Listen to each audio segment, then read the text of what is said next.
여러분 안녕하십니까, 진성호입니다. 자, 신임 법무부 장관으로 지명된 박범계 의원이 오늘 기자실을 찾았습니다. 일부러 기자실을 찾은 것은 참으로 이례적입니다.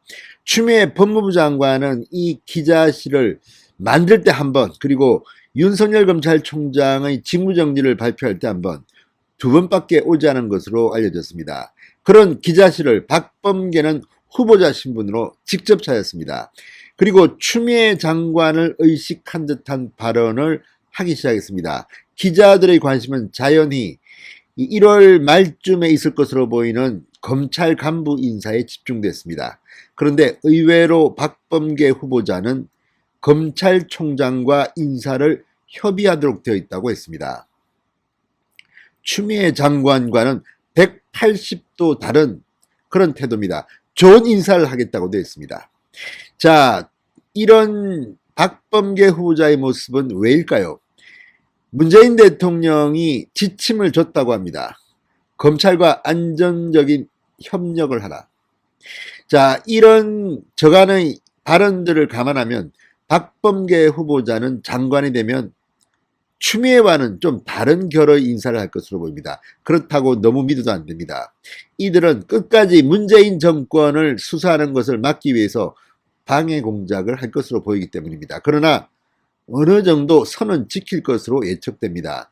지금 법무부 장관에 지명된 박범계 의원뿐만 아니라 새로 청와대 민정수석에 임명된 신현수 변호사 역시 검찰 쪽에서는 추미애 장관 이런 사람과는 결이 다르다고 보고 있습니다. 지금 문재인 대통령은 어떤 의미에서는 강력한 리더십이 상실된 상태로 보입니다. 그리고 윤석열 총장한테 일단 추미애 장관은 밀렸습니다. 명분에서 힘에서 완전히 밀려버렸습니다. 이런 가운데 박범계가 어떤 인사를 할지 주목됩니다. 진성호의 직설 시작합니다. 방송에 앞서 아직 진성호 방송에 구독자가 아니신 분들은 붉은색 구독 버튼 눌러주십시오. 더 좋은 방송으로 보답하겠습니다. 자, 박범계 장관 후보자가 오늘 검찰 기자실을 느닷없이 찾았습니다. 그리고 이제는 우리 검사들이 검찰 개혁에 동참해달라, 장관에 임명되면 정말로 좋은 인사를 할 수 있도록 준비하겠다고 말했습니다.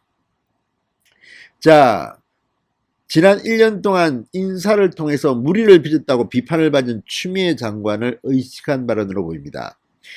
자, 이 서초동 고검청사에 마련된 검찰청 출입자들을 만난 박범계 후보자는 제가 지난번에 인사드릴 때 서울 고검청사에 청문준비단 사무실을 마련한 이유를 민심에 따르되 법심도 경청하겠다는 말씀을 드린 바 있다. 오늘은 두 번째 말씀을 드릴까 한다. 문재인 대통령께서 저를 법무부 장관 후보로 지명한 이유는 검찰개혁의 마무리 투수가 되달라는 뜻으로 안다. 이렇게 말했습니다. 자, 서울 고검청사 기자실이 있는 곳에 청문준비단 사무실을 만든 이유가 바로 법심을 경청하겠다는 겁니다. 자, 추미애 장관 그동안 기자실을 거의 안 갔습니다. 자, 이런 추미애와 다른 행보를 보이겠다는 의미로 해석됩니다. 자, 박 후보자 이렇게 말했습니다. 이 박상기, 조국, 현 추미애 장관님 이러기까지 검찰개혁과 관련된 제도 개선이 많이 진전됐다. 이제는 우리 검사들이 검찰개혁에 동참해달라는 간곡한 말씀을 드리는 것이 두 번째 이야기다. 자, 어쨌든 이런 이야기를 했지만 기자들의 관심은 역시 검찰 인사에 대해서 물었습니다. 그러자 검사들에 대한 인사권자는 대통령이시고 법무부 장관은 재청권자다. 검찰총장과 인사를 협의하도록 되어 있다. 이렇게 말했습니다. 자, 이 말이 중요합니다. 검찰총장과 인사를 협의하도록 되어 있다. 제게 장관 임명이라는 감사한 일이 생기면 정말로 좋은 인사를 할 수 있도록 준비를 다하겠다. 이렇게 말했습니다. 자, 이 추미애 장관 4번의 검찰 인사로 지금 무법부 장관이라는 비판을 받았습니다. 무조건 뭐 살아있는 권력 수하는 사람들은 전부 좌천유배, 윤석열하고 친하면 전부 좌천유배 시켰습니다. 이런 사람이 지금 장관으로 있다가 물러난 겁니다. 이걸 본 박범계 후보자가 추미애와 반대로 가 있다는 그런 내심을 비친 것으로 보입니다. 자, 박 후보자는 추미애 장관의 늑장 대원으로 문제가 되고 있는 서울 동부구치소 코로나 사태에 대해서도 깊은 관심을 갖고 있다. 임명을 받게 되면 생각하고 구사하고 있는 것을 전광석화처럼 실천하겠다. 이렇게 말했습니다. 전광석화. 추미애는 지금 그렇게 못하고 있다는 것으로 들립니다. 은근히 추미애를 디스하고 있습니다. 박범계 속셈은 뭘까요? 자, 어쨌든 전임 장관은 달리 논란을 없애고 검찰 인사도 무난하게 하고 싶다는 뜻을 간접적으로 비춘 것으로 보입니다.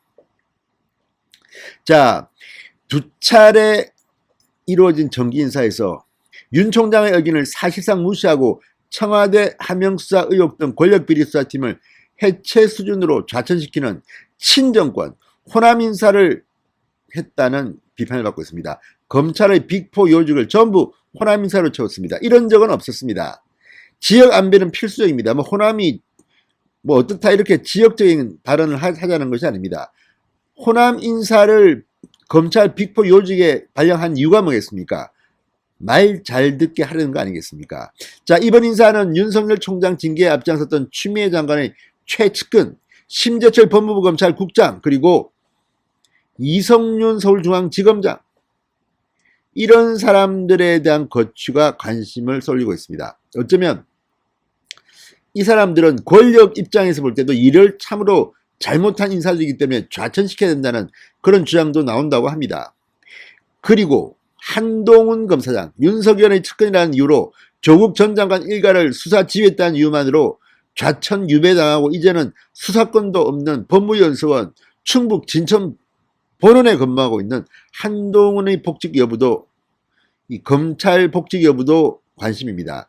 지금 채널A 수사팀은 한동훈 검사장은 혐의가 없다 이렇게 100쪽짜리 보고서를 썼다고 합니다. 자, 이제 정부 여당이 이들의 생각을 받아들여서 한동훈을 명예회복시킬지가 관건입니다. 이것 말고도 여러 명이 있습니다.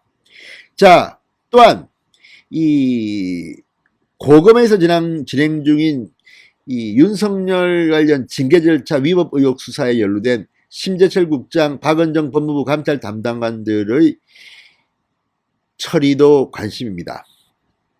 윤석열 총장에 대한 징계가 절차상 문제로 실패로 돌아간 것에 대한 책임을 묻는다면 이들 역시 좌천 유배시켜야 됨이 마땅합니다. 또한 추미애 장관 아들의 이 특혜 휴가 의혹을 수사 중인 서울 고검의 조상철 고검장, 월성 원전 1호기 의혹 사건을 수사 지휘하고 있는 이두봉 대전지검장, 상당히 많은 사람들이 어떻게 인사 대상이 될 건지도 관심입니다. 자, 검찰 안팎에서는 문재인 정부 들어 첫 검사 출신으로 민정수석이 된 신현수 변호사의 거취도 주목입니다. 신임 민정수석은 합리적인 인사를 할 것으로 보이기 때문에 이들이 협의한다면 추미애 장관실과는 사뭇 다를 겁니다. 그래서 지금 이성윤, 심재철 다들 떨고 있을 겁니다. 박은정 그리고 물먹었던 윤석열의 측근들은 명예회복이 가능할지도 모르겠습니다. 아무튼 아직까지 결과를 예단하기는 힘듭니다만 박범계 후보자가 직접 기자실을 와서 이렇게 발언했다. 검찰총장과 협의하도록 되어 있다. 추미애 장관 뚜껑 열리겠습니다. 진성호의 직설이었습니다. 여러분 감사합니다.